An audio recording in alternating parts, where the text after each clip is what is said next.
ఆత్మీయులారా, ఆదివారం నాటి సత్సంగానికి, మాస్టరి సత్సంగానికి శుభస్వాగతం. కొంతమందిని తలుచుకున్నట్టయితే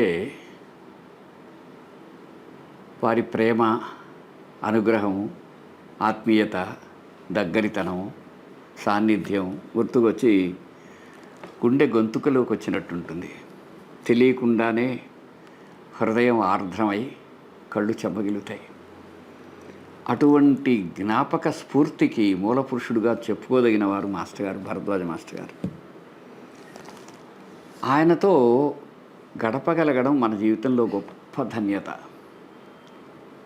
ఏమయ్యా, నువ్వు మనిషివై పుట్టి నీ జీవితంలో ఏమి భాగ్యవశం ఉంది అని ఎవరైనా అంటే, అయ్యా నాకు మాస్టర్ గారు తెలుసు, ఆయనతో సుమారు 20 సంవత్సరాలు దగ్గరగా ఉండగలిగేటువంటి ధన్యతయే ఈ జీవితానికి మహాభాగ్యమని సవినయంగా మనవి చేసి, ఆ ప్రశ్నించిన వాళ్ళ హృదయాల్లో కూడా ఆయన్ని తలుచుకొని నమస్కరించుకుందాం. ఒకటి ఏమిటంటే, ఒక మనిషి సంపూర్ణ పరిపూర్ణ మానవుడుగా ఉండడం అంటే ఏమిటి? ప్రతి చోట ఎదురైన ప్రతి సంఘటనను, జీవితాంశాన్ని అన్వయించుకొని అర్థం చేసుకొని తాను జీవిస్తూ సాటి వాళ్ళకు కూడా దాన్ని వివరించగలిగే ఘనత కలిగిన మహానుభావుడు మాస్టర్ గారు. ఆయన తన జీవితంలో సంపూర్ణంగా జీవించారు. ఆయన ఏమి చేసినా తెలిసి చేశారు, తెలుసుకుంటూ చేశారు, తెలుసుకున్నదే చేశారు. ఈవెన్ భగవంతుడి గురించి కానీ మరి దేని గురించి అయినా సరే ఆయనకు ఇంత కూడా అస్పష్టత లేదు. మహాస్పష్టమైన, సుస్పష్టమైన అనుభవ అవగాహన రీతితో బ్రతికిన సత్యాన్వేషి, ఒక మహాదార్శనికుడు. ఒక రకంగా గన చూచినట్టయితే ఆయన గనుక ప్రపంచానికి తెలిస్తే గొప్ప మహోపకారం అవుతుంది. ప్రపంచంలో చిట్ట చివరి మనిషికి గన భరద్వాజ మాస్టర్ గారు గన ఆత్మీయమైతే అతని జీవితం సుసంపన్నం అవుతుంది. అటువంటి వారు మన ప్రాంతంలో, ఇదిగో ఆ విద్యానగర్లోనూ, ఆ ఒంగోలులోనూ తమ జీవయాత్ర అధిక భాగం నిర్వహించారని తెలిసినప్పుడు ఎంత ఇదిగానో ఉంటుంది. నిజంగా ఆయన జీవించింది 50 సంవత్సరాలే అయినా 200 సంవత్సరాలు మరో మానవుడు కృషి చేస్తే కానీ చెయ్యనంత పని చేశారు. ఏ మాత్రం హడావిడి లేకుండా పనిచేసేవారు ఆయన. పని చేయటంలో ఆయన మహాదిట్ట. ఏదైనా ఒక పని తీసుకున్నారనుకోండి, పుస్తకాలు చదవడం అనుకోండి, ఆయన ఏం చేస్తారో ఆయనకు ఒక ప్రత్యేక పద్ధతి ఉంటుంది. ఆయన ఒక బుక్ చదివితే దాన్ని మర్చిపోరు. ఎంత కాలానికైనా దానిని చాలా జ్ఞాపకం పెట్టుకుంటారు. మనకు ఆశ్చర్యం కలుగుతుంది. అట్లా కొన్ని వందల పుస్తకాల మీద ఆయనకు ఎక్కడ లేని ప్రావీణ్యం ఉండేది. ఆ విధంగా ఆయన జ్ఞాన సముపార్జనంలో ఎప్పుడూ కూడా అందరికీ, మానవజాతికే మకుటాయమానమైన మార్గదర్శిగా ఉన్నారు ఆయన. అంతేకాదు, మనిషి ప్రతి చర్యను సంస్కరించుకొని అలా జీవించటం, మాట, తీరు, ప్రవర్తన, ప్రతి చిన్నదాన్ని సంస్కారవంతంగా ఉండటం అంటే మాస్టర్ గారి దగ్గర చూడాలి. అతి తక్కువ అవసరాలతో బతకటం జీవన కళ తెలిసిన మనిషి యొక్క లక్షణం అనేది ఆయన భావం. మాస్టర్ గారు ఎలా ఉండేవారంటే, ఆయన ఎప్పుడు శుభ్రంగా చాలా నీట్గా ఉంటారు ఆయన. ఆ, కానీ ఆయన చాలా తక్కువ అవసరాలతో బతుకుతారు. నేల మీదే పడుకునేవారు. ఏ విధమైన ఇవి అవసరం లేదు. తక్కువ అవసరాలుంటే అవస్థలు తక్కువ ఉంటాయి అనే సూత్రాన్ని పాటించేవారు. అంతేకాదు, ఆయన ప్రతి నిమిషం వేకువన 3 గంటలకు 4 గంటల మధ్యలో లేస్తే రాత్రి పడుకునేంత వరకు ఒక పని నుంచి ఇంకొక పనిలోకి మారుతూ పని చేస్తూ ఉండేవారు. అసలు విశ్రాంతి అంటే ఒక దగ్గర స్థిమితంగా ఉండి చేసే పని అని ఆయన భావం. అంతేగాని పని మానేసి అలా కూర్చోటం కాదు.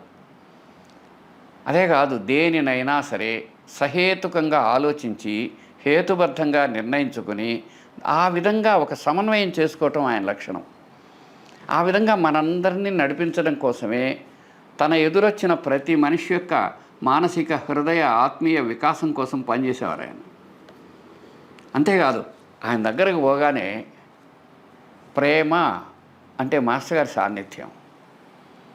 ఆయన మనని తనని వేరుగా చూడరు. అట్లా ఆయన కళ్ళలో కనిపించే ఆ ప్రేమ వల్ల ఏ మనిషి అయినా సరే ఆయన దగ్గర ఒక ప్రత్యేకమైన ద్రవించిన హృదయంతో ప్రవర్తించేవాడు.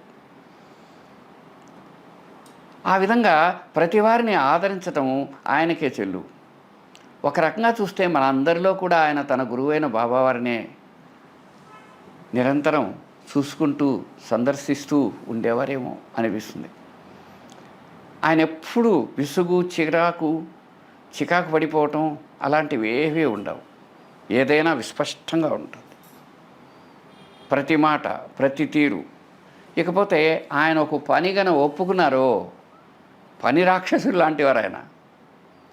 ఎప్పుడు ఆ పని అదే పదే పదే పదే ఒక చాలా లోతుగా ఆలోచించి మరీ చేస్తారు. చాలా లోతుగా ఆలోచించి మరీ చేస్తారు. ఇంకొక విషయం ఏంటంటే, తన దగ్గరకు వచ్చిన వ్యక్తి యొక్క హృదయ స్థాయిలో, బుద్ధి స్థాయిలో తాను నిలిచి వాళ్ళకి ఏం కావాలో దాన్ని అందిస్తారు.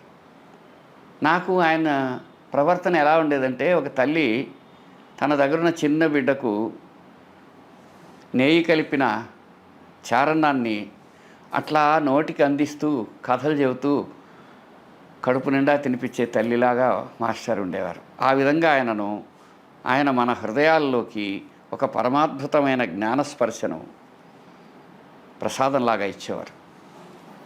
అంతేకాదు, ఆయన ప్రతి చేత, ప్రతి కదలిక ఒక అర్థవంతంగా ఉండేవి. ఆయన ఏం చేసేవారు, రోజంతా దాదాపు 10-15 గంటల సేపు ఆయన చేసే పనిలో మొట్టమొదటిది భగవత్స్మరణం. నిరంతరం స్మరిస్తూ ఉంటారు. ఆయన కళ్ళు మరెక్కడో నిమగ్నమైనట్టు ఉంటాయి, సాధకుడి వలె ఉంటాయి, తపస్వి వలె ఉంటాయి. మళ్ళీ అన్ని పనులు పర్ఫెక్ట్గా ఉంటాయి. ఏ పని ఎప్పుడూ మర్చిపోవటం, కాళ్ళు చేతులు కొట్టుకోవటం ఇలాంటివి ఎప్పుడూ ఉండేవే కాదు.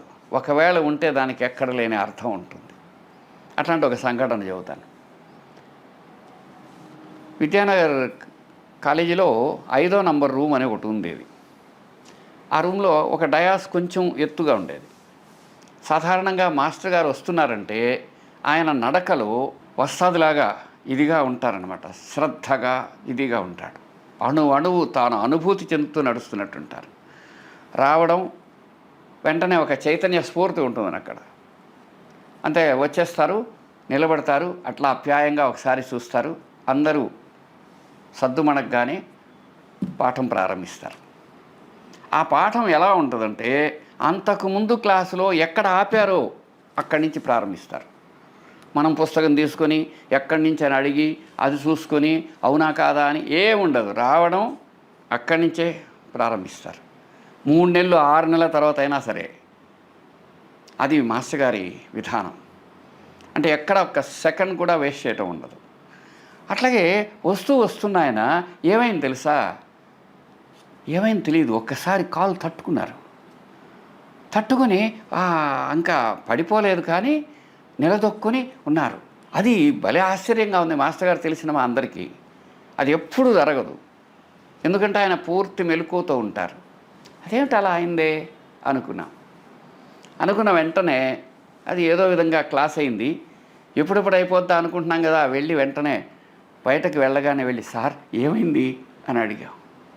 ఆయన అన్నారు, ఓయ్ ఆ డయాస్ మీద చీరాల స్వామి కనిపించారు అని. ఆయనకు అలాంటివి ఎప్పుడూ ఉండవు. చీరాల స్వామి చీరాల్లో ఉండే ఒక మహానుభావుడు, ఒక అవధూత స్వామి. ఆయనతో మాస్టర్ గారికి ఎంతో సుపరిచయం ఉంది, అనుగ్రహం ఎంతగానో ఇచ్చినవారు ఆయన. అయితే ఆయన వచ్చి ఈయనకు కనిపించడం ఏమిటి? స్పష్టంగా మనోనేత్రానికి కనిపించారు. అందువల్ల నేను ఒక సెకండ్ మనసు అటు ఇటు తట్టుకున్నాను, అంతేను, నాకే విచిత్రంగా ఉంది అన్నారు ఆయన. అని అయితే ఏమైంది సార్ అని అడిగాను నేను.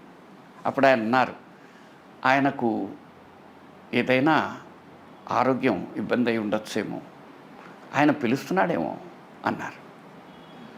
అయిన తర్వాత ఆ సాయంకాలం మాస్టర్ గారు మరొక మా సోదర గురుబంధువైన స్నేహితుడు మాస్టర్ గారితో పాటు వెళ్ళాడు.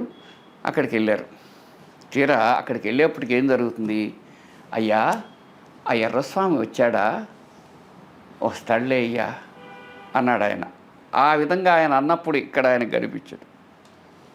ఆ రాత్రి చీరాల స్వామి వారు దేహత్యాగం చేశారు.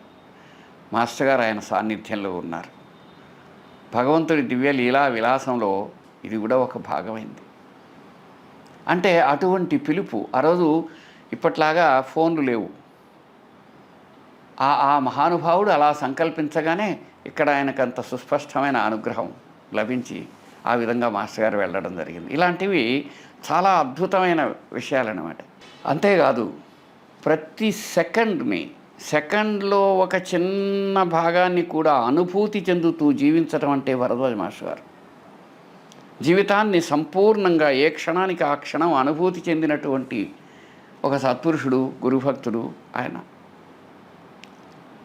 పని చెయ్యి, దేవుడి నామం ఉచ్చరించు, సద్గ్రంథాలు చదువు అన్న సాయి సూక్తికి ఒక పరమాద్భుత నిదర్శనం ఎవరు అంటే పూజ్యులు భరద్వాజ మాస్టర్ గారు. ఒక విషయం ఏంటంటే, ఈనాటికి ఆయన గురించి ప్రపంచానికి తెలిసింది తక్కువనే చెప్పాలి. కాబట్టి మాస్టర్ తెలిసిన ప్రతి వారు దానిని ఒక బాధ్యతగా తీసుకొని తమకు తెలిసిన ప్రతి చిన్న విషయాన్ని ఇప్పుడుండే తరానికి, రాబోయే తరాలకు గన అందించగలిగితే అది మహోపకారం అవుతుందన్న మన భావాన్నే భరతవాక్యంగా భావిస్తూ ప్రస్తుతానికి సెలవు. నమస్కారం. సత్సంగం ఎప్పటికీ కొనసాగుతుంది. శ్రీ సచ్చిదానంద సద్గురు సాయినాథ్ మహారాజ్ की जय। गुरुदेव दत्ता साई राम जय साई राम। गुरुदेव दत्ता साई राम जय साई राम। गुरुदेव दत्ता साई राम जय साई राम। गुरुदेव दत्ता साई राम जय साई राम। गुरुदेव दत्ता साई राम जय साई राम। गुरुदेव दत्ता साई राम जय साई राम। साई राम जय साई राम जय साई राम। साई राम जय साई राम जय साई राम। साई राम जय साई राम जय साई राम।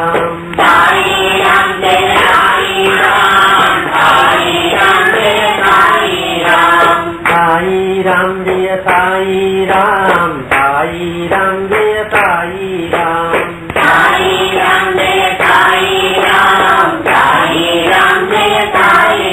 साई राम जय साई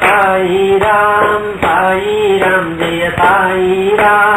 साई राम जय साई राम जय साई राम। साई राम जय साई राम जय साई राम। साई राम जय साई राम जय साई राम। साई राम जय साई राम जय साई राम। साई राम जय साई राम जय साई राम। साई राम जय साई राम जय साई राम। साई राम जय साई राम जय साई राम। साई राम जय साई राम जय साई राम। साई राम जय साई राम जय साई राम।